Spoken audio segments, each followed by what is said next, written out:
Hello my dear friends, नमस्कार। स्वागत है आप सभी लोगों का। आज मैं एक ऐसा टॉपिक लेके आया हूँ सभी बच्चों के लिए, स्पेशली जो बच्चे स्कूल लेवल पर हैं, चाहे वो कोई सी भी क्लासेस में हो, चाहे वो छठवीं से लेकर 12वीं तक या कॉलेज में हो। ठीक है, ये जो आज मैं मेथड बताने वाला हूँ स्टडी वाला, बहुत शानदार मेथड है कि किसी भी सब्जेक्ट में हाउ टू स्टडी यानी सब्जेक्ट इन बेस्ट वे, किसी भी सब्जेक्ट में कैसे उसको बेस्ट से बेस्ट तरीके से पढ़ सकते हैं और कैसे हम बेस्ट रिजल्ट ला सकते हैं। क्या ला सकते हैं? किसी भी सब्जेक्ट में बेस्ट रिजल्ट लाने का तरीका क्या है, बेस्ट वे क्या है पढ़ाई करने का, कैसे पढ़ाई की जाती है। ठीक है, सबसे बेस्ट तरीका। कई बार क्या हम पढ़ते हैं पर रिजल्ट नहीं आता, मेहनत बहुत करते हैं पर रिजल्ट नहीं आता। क्यों? कहीं ना कहीं हमारी प्लानिंग में क्या होता है, कुछ ना कुछ कमी होती है। तो एक चीज़ ध्यान रखना, जो भी बच्चा, जो भी स्टूडेंट, जो भी एस्पिरेंट, चाहे गवर्नमेंट एग्जाम की तैयारी करो, किसी भी चीज़ की तैयारी करो, ये स्ट्रेटजी हर जगह लागू होने वाली है। आप कुछ भी पढ़ो, कहीं की किसी भी चीज़ की तैयारी करो, अगर आपकी प्लानिंग सही नहीं है तो आप मतलब सफल होने के चांसेस क्या हो जाते हैं, कम हो जाते हैं। अगर आपकी प्लानिंग अच्छी है, जिसको हम एक और वर्ड दे सकते हैं स्ट्रेटेजी, रणनीति अच्छी है अगर किसी भी चीज़ को टैकल करने की, I am sure you can easily score good marks, full marks, best to best, मतलब आप रिजल्ट ला सकते हो अगर आपकी प्लानिंग कैसी है, अच्छी है। कहीं की भी देख लो आप, कोई भी बड़ी से बड़ी कंपनी आज की डेट में क्यों वो सफल है, क्योंकि उनके पास क्या है, प्लानिंग है। हर चीज़ का उनके पास प्लान रहता है, उनके पास गोल्स रहते हैं कि मुझे 1 साल में क्या करना है, आने वाले महीने में क्या करना है, आने वाले 7 दिनों में क्या करना है, आज क्या करना है, यहाँ तक की भी प्लानिंग होती है। ठीक है, तो मैं आज एक सब लोगों को, मैं एक रिक्वेस्ट है मेरी, जितने भी स्टूडेंट हैं उनसे मैं बोलूँगा कि एक अपना प्लानर बनाओ। क्या बनाओ? एक प्लानर बनाओ। प्लानर बनाओ मतलब क्या है, मतलब कुछ नहीं, एक कॉपी ले लो छोटी सी 10-20 रुपए वाली, उसको अपना प्लानर की तरह यूज करो। ठीक है, सपोज जैसे आज 21 सितंबर है, ठीक है, तो डालो 21 सितंबर और उसमें फिर लिखते चले आओ कि आज मुझे क्या क्या काम करने हैं, क्या क्या काम करने हैं। जैसे सपोज अगर आप 10th क्लास में पढ़ रहे हो तो लिख लो उसमें हिंदी का मुझे चैप्टर 1 पढ़ना है, संस्कृत का मुझे चैप्टर 1 पढ़ना है, मैथ की मुझे मान लो सपोज 5.1 एक्सरसाइज करनी है।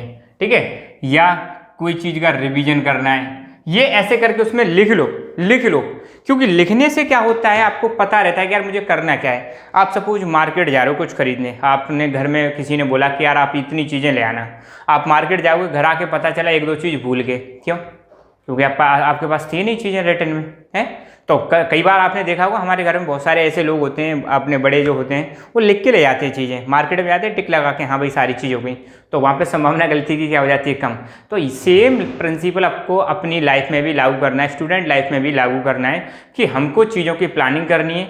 अब मैं बताता हूँ कैसे प्लानिंग करनी है। ठीक है, अब मान लो आपने सोच रखा है कि यार मुझे मतलब 95+ % लानी है। ठीक है, 95 से ज़्यादा लानी है या 90+ लानी है। देखो एक तो ध्यान रखना है, अपने सपने हमेशा बड़े रखा करो, क्योंकि सपने बड़े रखोगे ना तभी हमारी की कुछ करने की इच्छा होती है, वो जागती है, तभी हमारा कुछ ज़्यादा मेहनत करने का मन करता है। सपना ही छोटा है तो तुम मेहनत नहीं करोगे, आलसी हो जाओगे। तो अपने आप को हमेशा क्या रखो, बिजी रखो, फालतू चीज़ों में बिल्कुल नहीं। तो देखो भाई, सबसे पहले तो ये कि आप अपना एक गोल सेट करो। क्या सेट करो? गोल सेट करना बहुत ज़रूरी है। गोल जैसे आपने सेट कर लिया कि यार मुझे 95+ लानी है, या मुझे टॉपर बनना है। भाई क्या बनना है? टॉपर बनना है। राजस्थान से हो तो राजस्थान टॉपर बनना है, यूपी से हो तो यूपी टॉपर बनना है, और यूपी टॉपर फिर क्लास टॉपर तो अपने आप हो जाओगे। तो गोल होना चाहिए आपके पास। दूसरा, जब आपने गोल सेट कर दिया, पढ़ाई स्टार्ट कर दी, तो आपकी कंसिस्टेंसी होनी चाहिए। कंसिस्टेंसी मतलब एक ऐसा नहीं आज पढ़ लिए कल नहीं पढ़ रहे, 2 दिन छुट्टी कर दी ना। बहुत इंपॉर्टेंट है, अगर आप कोई भी काम कर रहे हो, अगर उसमें सफलता चाहिए तो आपको क्या होनी चाहिए, उसको आपको रेगुलर करना पड़ेगा, कंसिस्टेंटली करना पड़ेगा। ठीक है, डाउट्स आ रहे हैं, मान लो आप मैथ पढ़ रहे हो, मैथ्स में डाउट आ रहे हैं, तो डाउट की एक लिस्ट बना लो। क्या बना लो?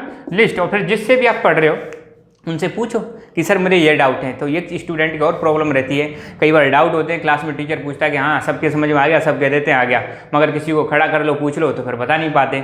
तो भैया अपने दिमाग में से इस चीज़ को निकाल दो। अगर आपके पास डाउट्स हैं तो डाउट को निकालो, आपके एक भी कमजोरी नहीं रहनी चाहिए। जहाँ भी पढ़ रहे हो, जिससे भी पढ़ रहे हो, आपके डाउट क्लियर होना बहुत ज़रूरी है। अगर डाउट क्लियर नहीं हुए तो आप भूल जाओ कि आप मतलब इतना % ला सकते हो, उतना % ला सकते हो, कुछ नहीं कर सकते। किसी भी सब्जेक्ट में डाउट्स नहीं रहने चाहिए, और डाउट आपको पता होना चाहिए कि मेरी वीकनेस क्या है। रेगुलरिटी होनी चाहिए, वो मैंने बताई दी। और सबसे इंपॉर्टेंट आपके पास एक टाइम टेबल होना चाहिए। अब देखो कुछ बच्चे कहते हैं सर टाइम टेबल कैसे बनाएं? भाई आप अपने हिसाब से बनाओ। रात में अगर आपको पढ़ना अच्छा लगता है तो रात का स्टडी का टाइम टेबल बनाओ। सुबह अच्छा लगता है तो रात को जल्दी सो जाओ, इसको बना लो। दिन में फिर अपना सेट कर लो। जब ये बना लोगे तो अपने आप जो प्लानर बनाओगे उसमें कब पता चलेगा आप मुझे इतनी सारी सब्जेक्ट पढ़नी है, तो टाइम ही मिलेगा आपको फालतू चीज़ें करने का। समझ रहे हो? तो टाइम टेबल होना चाहिए। प्लानर आप इसको सेट कर लेना, आज से ये कॉपी बना लेना प्लानर की। और सबसे इंपॉर्टेंट चीज़ रिवीजन। अब देखो रिवीजन, ये चीज़ें मैं और बताऊंगा। अब मान लो एक सब्जेक्ट की स्टडी कैसे करनी है, जैसे यहाँ पे एक एग्जांपल ले रहा हूँ, क्लास 10th साइंस। अब आरबीएसई हो या आप सीबीएसई में पढ़ रहे हो, कोई सा भी बोर्ड हो आपका, कोई दिक्कत नहीं। आपको मान लो एक सब्जेक्ट को पढ़ना है तो करना क्या है, आपको प्लानर जो है उसी में एक कॉपी में या फिर आप एक वाइट पेज लो, उस पर ये बनाओ और अपनी दीवार पे चिपका दो। जहाँ पढ़ते हो वहाँ पे चिपका दो इसको, ताकि पता चलता रहे। इसको मैं बोलता हूँ स्टूडेंट प्लानर, या इसको एक नाम दिया है मैंने स्टूडेंट मिरर। ये भैया स्टूडेंट का शीशा है, आपको दिखाएगा, आपकी औकात दिखाएगा, आपकी रियलिटी दिखाएगा, आपको बताएगा कि आप कहाँ चल रहे हो बेटा, कहाँ स्टैंड कर रहे हो आप। तो ये आपको दिखाएगा।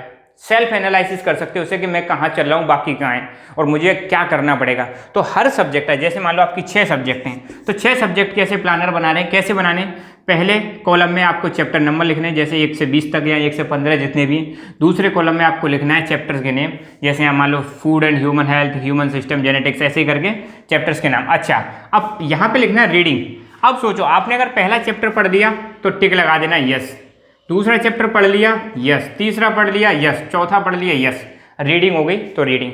अब मान लो उसके नोट्स बनाए कि नहीं बनाए, तो देखो एक चीज़ और ध्यान रखना, आप नोट्स खुद बनाओ, नोट्स खुद बनाओ।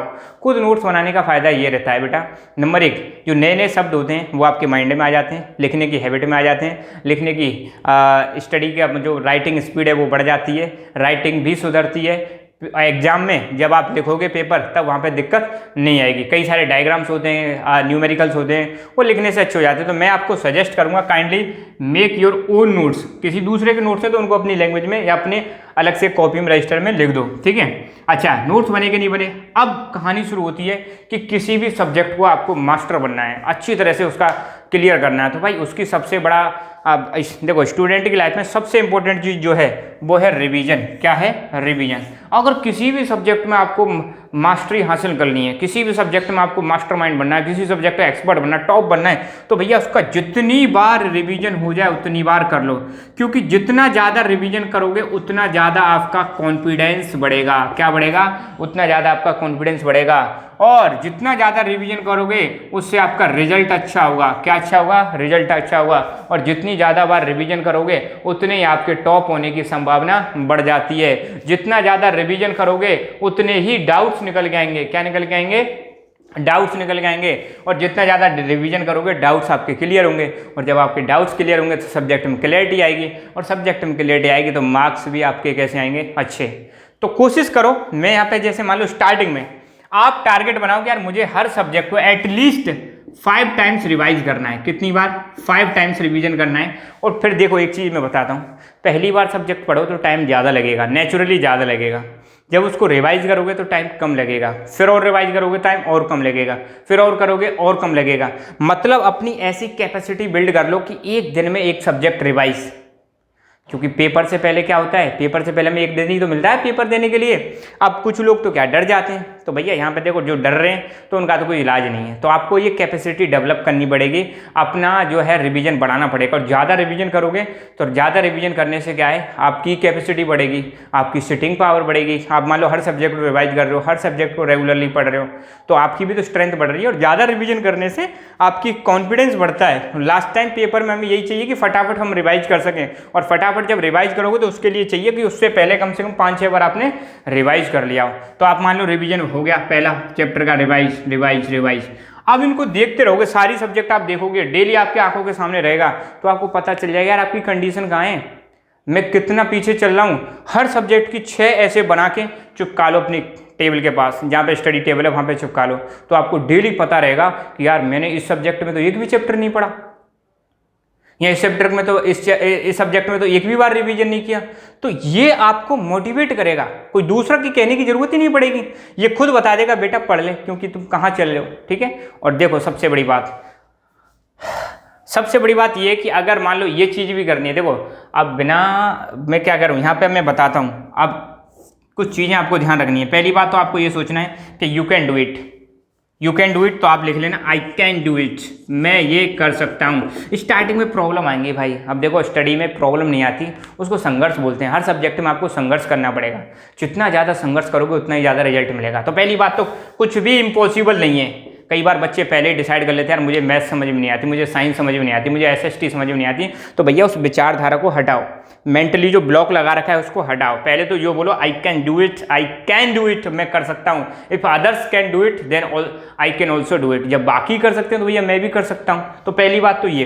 दूसरी चीज़, आप डर क्यों लग रहा है? क्योंकि समझ में नहीं आ रही। तो भाई समझो, चीज़ों को समझो। एक बार पढ़ो, 2 बार पढ़ो, 3 बार पढ़ो, 4 बार पढ़ो, 5 बार पढ़ो, 6 बार पढ़ो।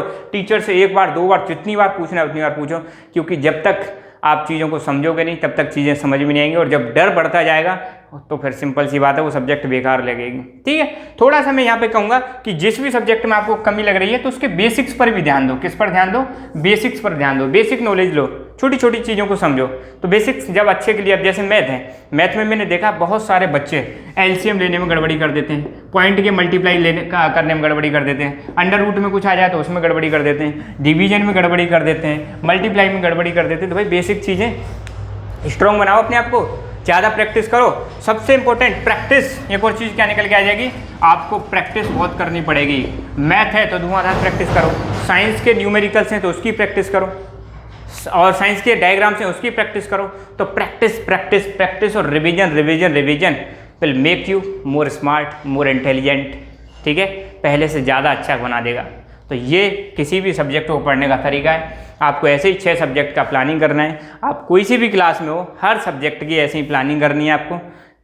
कोई से भी बोर्ड में हो, कोई मैटर नहीं करता, चाहे आप कॉलेज में हो तब भी मैटर नहीं करता, क्योंकि कॉलेज में भी सब्जेक्ट रहती है, ऐसे करना है। अगर आप ऐसा करोगे, believe me, with in 1 month आपको रिजल्ट आना स्टार्ट हो जाएगा। बट ये करने के लिए आपको बहुत ज़्यादा हार्डवर्क करने की ज़रूरत है।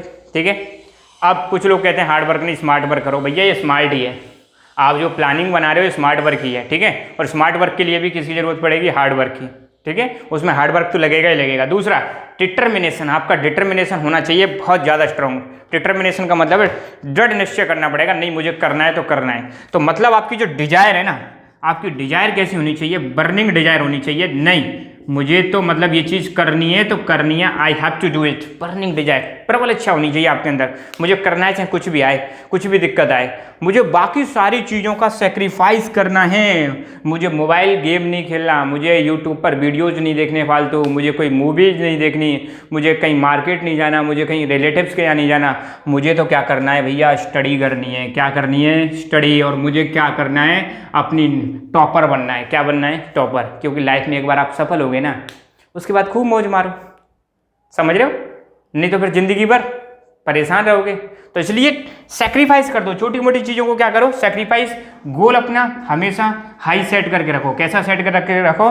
गोल हमेशा। और अपनी पढ़ाई में क्या होनी चाहिए? कंसिस्टेंसी होनी चाहिए, रेगुलरिटी होनी चाहिए, डिटर्मिनेशन होना चाहिए, हार्डवर्क होना चाहिए। तो आई am sure you can do it easily. बहुत ही आसानी करना। ठीक है, तो मैं उम्मीद करता हूँ मेरे प्यारे मित्र, मेरे प्यारे विद्यार्थी, मेरे प्यारे स्टूडेंट, मेरे छोटे भाई बहन, बड़े भाई बहन जो भी हैं, अगर इस स्ट्रेटेजी को आप फॉलो करोगे तो आई एम श्योर आप बहुत अच्छा करने वाले हो। और आप अच्छा करोगे तो आप तो खुश रहोगे ही रहोगे, मम्मी पापा आपके खुश रहेंगे। और आप अगर अच्छी पोजीशन पे जाओगे तो आपकी सोसाइटी, समाज, राज्य और देश, इन सब का नाम रोशन होगा और सबका विकास होगा। ठीक है, तो पढ़ो मन लगा के, जी जान लगा के, क्योंकि पढ़ोगे तभी आगे बढ़ोगे। आप आगे बढ़ोगे तो देश आगे बढ़ेगा, और देश आगे बढ़ेगा तो अपना नाम रोशन होगा। ठीक है, तो बस इसी के साथ मैं वीडियो को अंत करता हूं, और फिर आगे फिर एक और लेक्चर लेंगे हम, कोई दूसरा, कोई आप जो टॉपिक सजेस्ट करोगे उस पर हम वीडियो बनाएंगे। मिलते हैं अगले वीडियो में। जय हिंद, जय भारत।